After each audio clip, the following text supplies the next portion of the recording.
Estamos aquí con una persona de la universidad que ha tenido una gran trayectoria y que al parecer las nuevas generaciones no se han dado cuenta del tremendo profesor que tiene.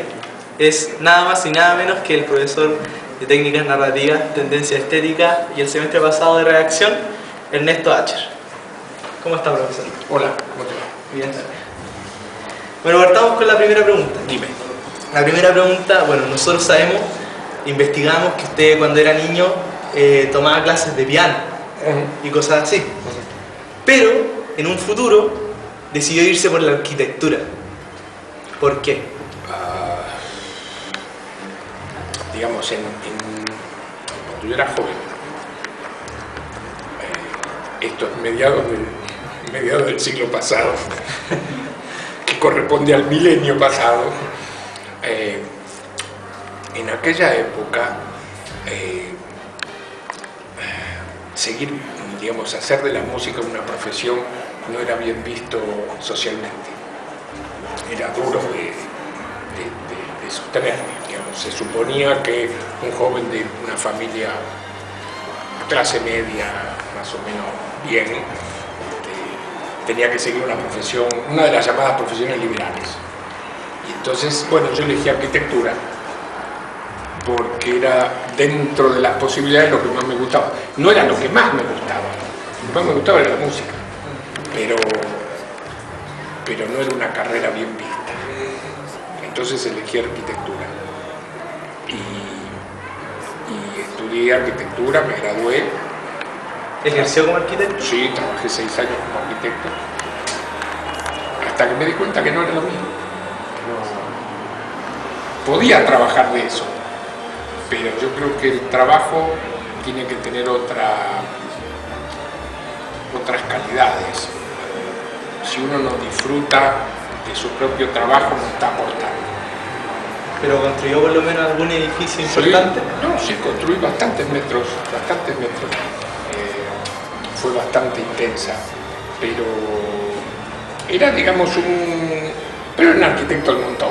Claro. Era correcto, pero no era mi pasión. Y ahí fue cuando se decidió, se dio cuenta que no le gustaba, se decidió por la música definitivamente. Ahí, bueno, ahí sabemos que después usted entró en la banda de Luthiers. ¿Con qué se sintió estar en esa banda? Porque es una banda de gran calibre. Sí, fueron años muy lindos, muy intensos, de mucha diversión, de mucha creatividad, de muchos desafíos cumplidos, pero todas las cosas tienen un ciclo. Y para mí el ciclo, digamos, esa actividad empezó a decaer. Entonces se empezó a dejar de lado la creatividad para apelar más a la receta o las cosas probadas, digamos. A lo más vendible. Claro. Y entonces el rumbo se torció. Y ahí no me gustó. Y la banda elástica, eso es una duda que no pudimos encontrar. La banda elástica con los Luthiers, ¿estuvieron paralelamente? ¿O cuando nació la banda elástica los Luthiers ya no existían? No, sí. ¿Estuvieron paralelamente? Sí, y sigue todavía. ¿Y cómo se hizo? ¿Y qué banda cree usted que era mejor recibida por el público? Es que eran dos cosas. ¿Eran dos cosas? Nada que ver. El pie es un espectáculo básicamente teatral, Claro. basado en el humor. Y la banda es una cuestión musical.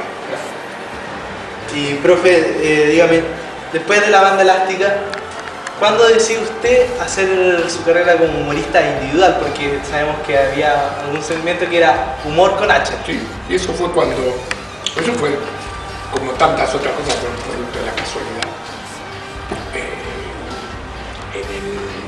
No me acuerdo bien la fecha, pero creo que fue en el 93. Yo iba a escuchar música a un boliche en Belgrano, en un café concierto, donde alguna vez tocaban amigos míos. Entonces el fin de semana yo andaba siempre por el boliche. Entonces, bueno, nos hicimos más o menos amigos con los dueños. Y entonces un día me dijeron que por qué no hacía algo. Y dije, ¿qué voy a hacer? Yo solo. No, yo solo, ¿qué voy a hacer? Música no puedo hacer yo solo, no siendo solista, digamos. No, ¿por qué no haces algo de humor y qué sé yo? Entonces con un amigo nos pusimos a delirar y entonces inventamos un espectáculo unipersonal, y entonces hicimos la prueba para hacerlo 2 fines de semana. Entonces, para hacerlo 2 sábados, y lo anunciamos, para hacerlo 2 sábados. El primer sábado estaba el boliche, pero hasta el techo. La semana siguiente hicimos 2 funciones el sábado. La semana siguiente hicimos 2 funciones el sábado y una el viernes. Y así y tuve 2 años. Y que lo que empezó por 2 fines de semana. Claro, y después me fui del boliche porque creo cambiaron los dueños, no sé qué yo, y lo seguí haciendo mucho tiempo.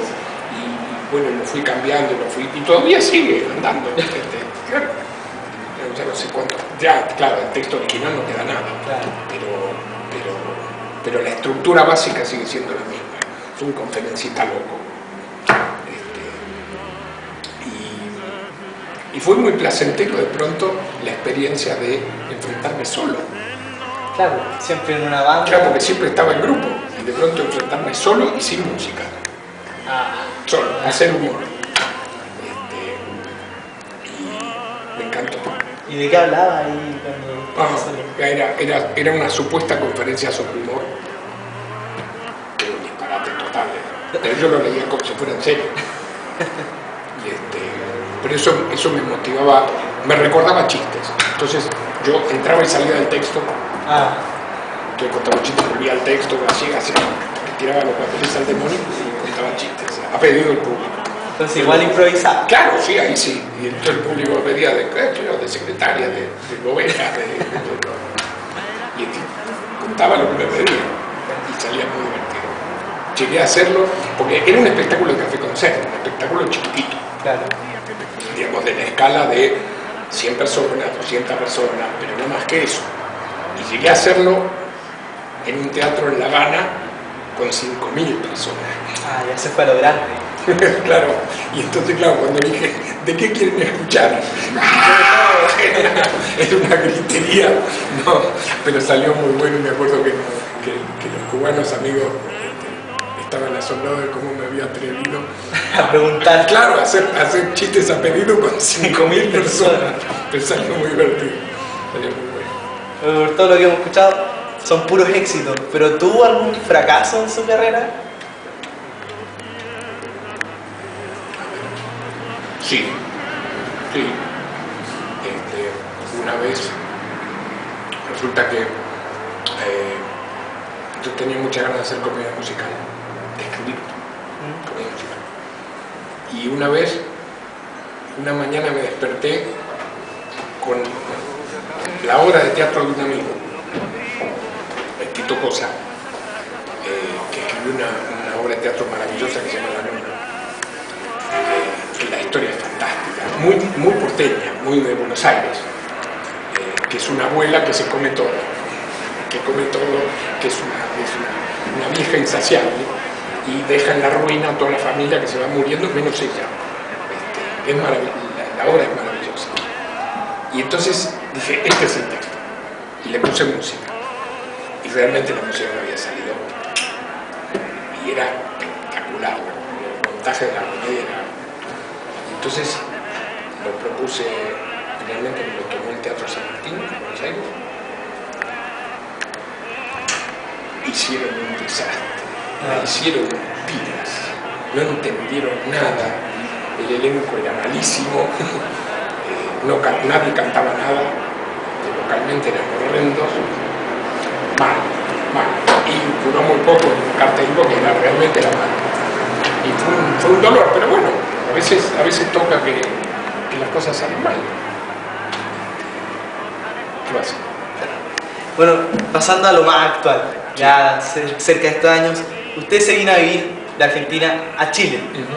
¿Cuándo decide llegar a Chile? ¿Y por qué lo hace? ¿Alguna polola o algo así? No.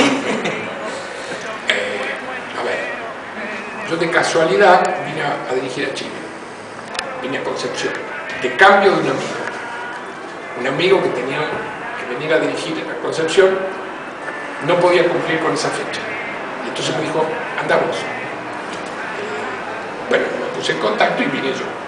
Y me encantó Concepción, me encantó la gente, la pasaron muy bien, pero sin ninguna fantasía. Me invitaron al año siguiente, y en octubre del 2001, estuve por segunda vez en Concepción dirigiendo, y ya en ese momento la Argentina se estaba incendiando, un desastre. Y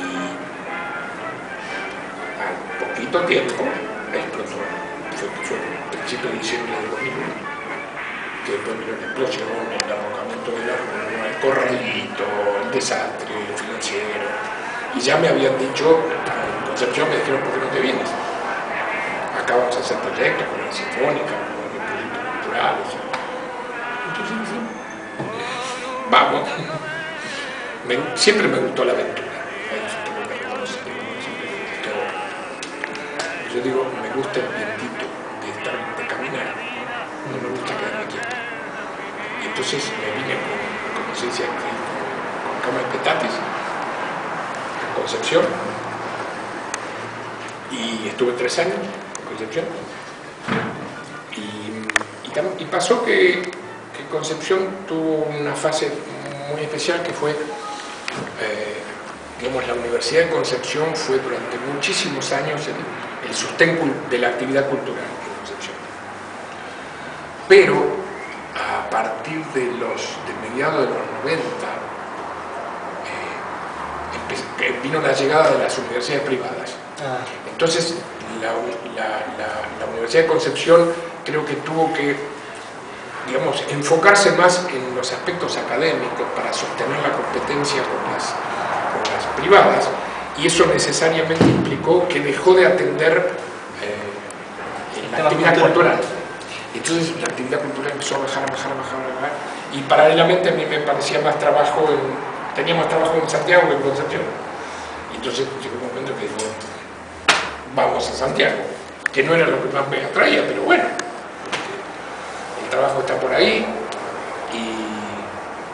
y bueno, después de un cierto tiempo de adaptación, me adapté a Santiago, lo disfruto mucho.